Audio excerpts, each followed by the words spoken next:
Okay, this is the very important law of production, in which when we increase the variable factor of production, whether it is in the form of labor or whether it is in the form of machinery, we will be here talking about the two factors of production who are variable in this respect, and here the fixed factor will be the land. We are talking about the agricultural sector. Okay, law of diminishing returns, lecture number 45. What does this law say? According to this law, when units of a variable factor, that is labor, variable factors we are taking here two, labor and machines, because specifically we are talking about the agriculture sector, as this law will be held in the agriculture sector only because short run में जब हम बात करते हैं तो agriculture sector एक ऐसा sector है जहाँ पे हर 6 मंथ्स बाद जो है वो न्यू क्रॉप जो है वो आती है मार्केट के अंदर। तो 6 मंथ्स का जो एक टाइम पीरियड होता है वो इस लॉ के होल्ड करने के लिए बहुत ज़्यादा आइडियल है। इंडस्ट्रियल सेक्टर की हम बात इसलिए नहीं करेंगे क्योंकि इंडस्ट्रियल सेक्टर में बहुत ज़्यादा लॉन्ग टर्म जो है वो प्रोडक्शन एक फॉलो करना पड़ता है, उसका टाइम पीरियड होता है, बहुत लॉन्ग टर्म होता है, बहुत ज़्यादा साल लग जाते हैं। तो लॉ ऑफ डिमिनिशिंग रिटर्न्स हमेशा शॉर्ट टाइम पीरियड में जो है वो हमेशा होल्ड करता है। इसकी अजम्पशंस जो है वो हम आगे जाके स्टडी करेंगे, लेकिन अभी देखते हैं कि actually law of diminishing returns क्या लॉ है और ये लॉ क्या कहता है। वैसे अगर मैं स्पेसिफिकली बात करूँ तो लॉ नहीं है, ये एक proper this is a theory, क्योंकि लॉ जो होता है वो एक यूनिवर्सल होता है जो एक दफ़ा बन गया उसमें चेंज नहीं आ सकता, उसकी कोई अजम्पशन नहीं होती इस तरह की कि नहीं जी ये अजम्पशन होगी तो ये लॉ जो है वो होल्ड करेगा। तो इसको if we call them a theory, लेकिन क्योंकि बुक्स में लॉ ही लिखा हुआ है so we will call it law of diminishing returns. Diminishing means to demolish, to decrease. According to this law, when units of a variable factor, that is labor and machines, are increased to work with the fixed factors of production, if we talk about the agriculture sector तो fixed factor of production यहाँ पे क्या है, that is land, which will be taken in acres. तो the marginal product tends to fall. अब इसके अंदर कई वजूहत आ सकती हैं क्यों मार्जिनल प्रोडक्ट को, हालांकि यूनिट्स में आप लेबर इंक्रीज़ करें, आप मशीनरी इंक्रीज़ करें, फिर तो मार्जिनल प्रोडक्ट में इंक्रीज़ आना चाहिए। लेकिन यहाँ पे ये लॉ कहता है कि एक सर्टेन टाइम पीरियड में जब इंक्रीजिंग रिटर्न्स अचीव हो जाता है तो फिर मार्जिनल प्रोडक्ट जो है, जो फैक्टर्स ऑफ प्रोडक्शन का मार्जिनल प्रोडक्ट है, इट स्टार्ट्स टू डिमिनिश, वो डिक्रीज होना शुरू हो जाता है। और ये एक यूनिवर्सल लॉ है इकोनॉमिक्स का, चाहे इंडस्ट्रियल सेक्टर हो चाहे वो एग्रीकल्चरल सेक्टर हो, ये लॉ जो है ये होल्ड करता है हर जगह। इंक्रीजिंग रिटर्न्स भी होल्ड नहीं करते, कांस्टेंट रिटर्न्स भी इवन होल्ड नहीं करते, डिमिनिशिंग रिटर्न्स जो है ये हर जगह होल्ड करते हैं। उसको भी हम आगे जाके देखेंगे और इसकी एक एग्जांपल और भी है। So first of all we will talk about the law. This is very important law of production, this is called the universal law of production, this is the universal law. Because why this is called the universal law? Because it applies to the all production sector in, and what does it mean? After the firms attain the optimum level of production, एक factory है, एक manufacturer है, उसने एक हद तक एक चीज़ produce कर ली, बेशक बल्क में प्रोड्यूस की, सप्लाई जितनी मर्जी उसने जो है वो की है, प्रोडक्शन अपनी एक बल्क में प्रोड्यूस करके उसको स्टोर कर लिया। एक टाइम आएगा कि जब वो प्रोडक्शन इतनी हो जाएगी कि इतनी ज़्यादा इंक्रीज, जब बहुत ज़्यादा, फिर जाहिर सी बात है कुछ चीज़ें ऐसी भी मार्केट में आती हैं जिनकी डिमांड नहीं होती, फिर वो पड़ी रहती हैं, यहाँ पे आगे फिर मार्जिनल प्रोडक्ट जो है वो डिक्रीज होना शुरू हो जाता है। तो we are talking about that case. Now it means after the firms attain the optimum level of production,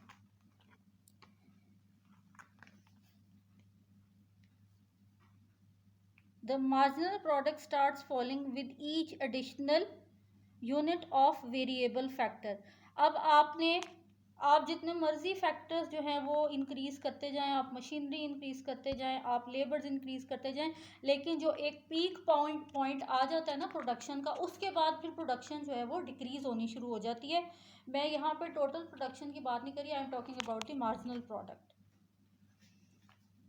in industry. The optimum level of production is not attend quickly. Industrial sector की जैसे मैंने अभी पहले भी बताया आपको, हम बात नहीं करेंगे क्योंकि इंडस्ट्री में जो है वो प्रोडक्शन लेवल ऑप्टिमम अचीव करने में बहुत साल लग जाते हैं।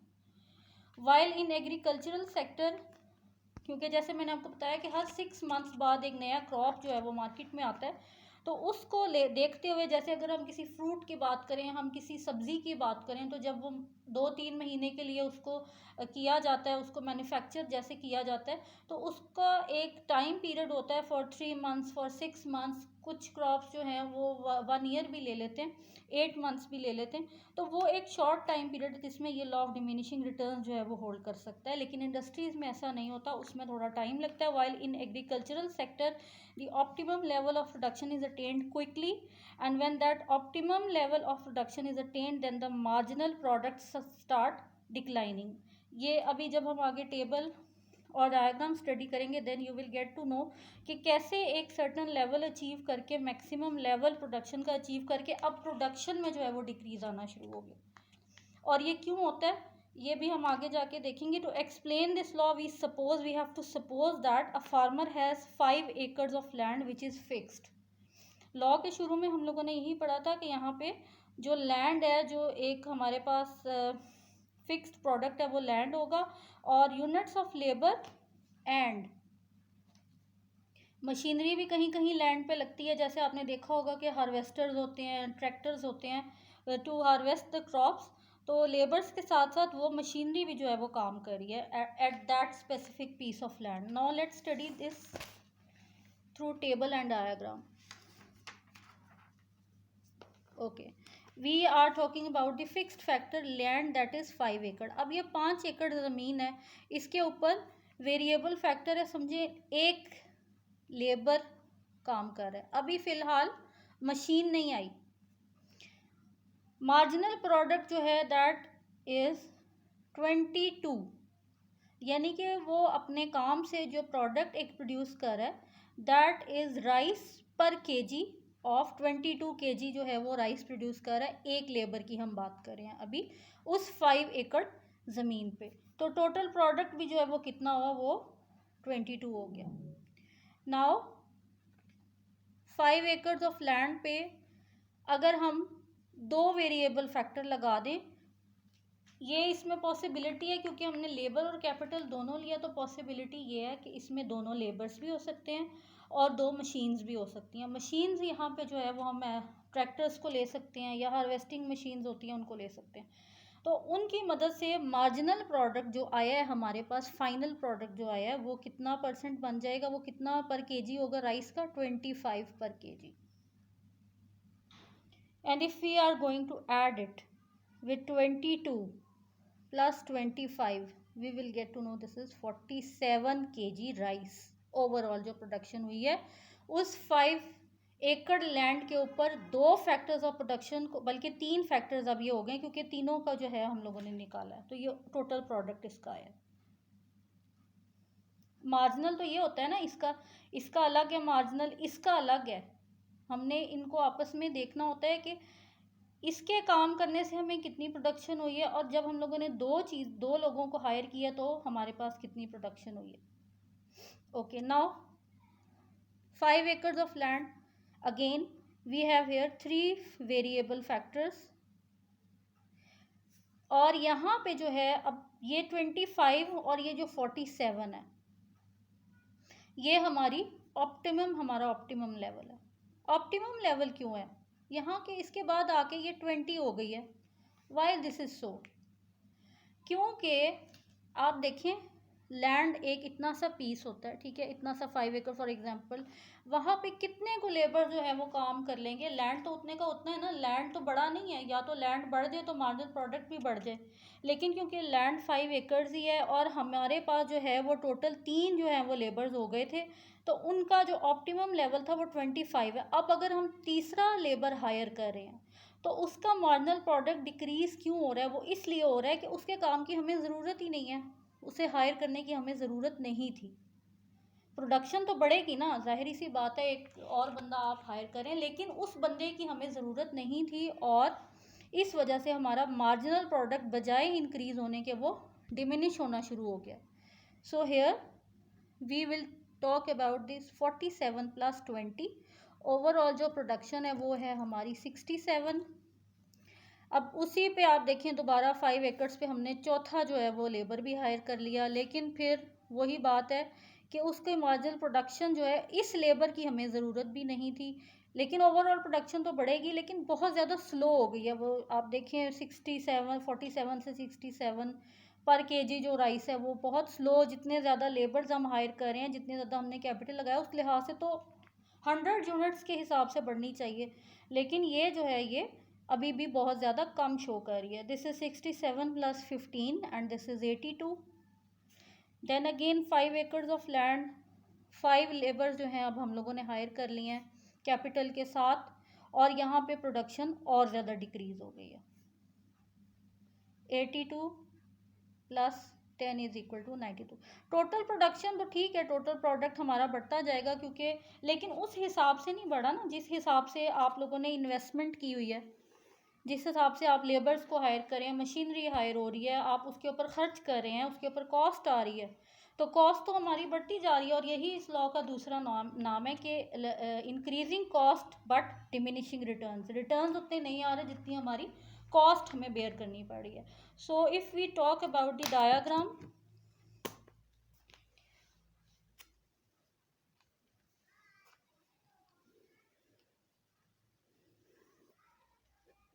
this is the diagram. Okay, units of labor and capital we will take on x-axis and marginal product we will take on y-axis.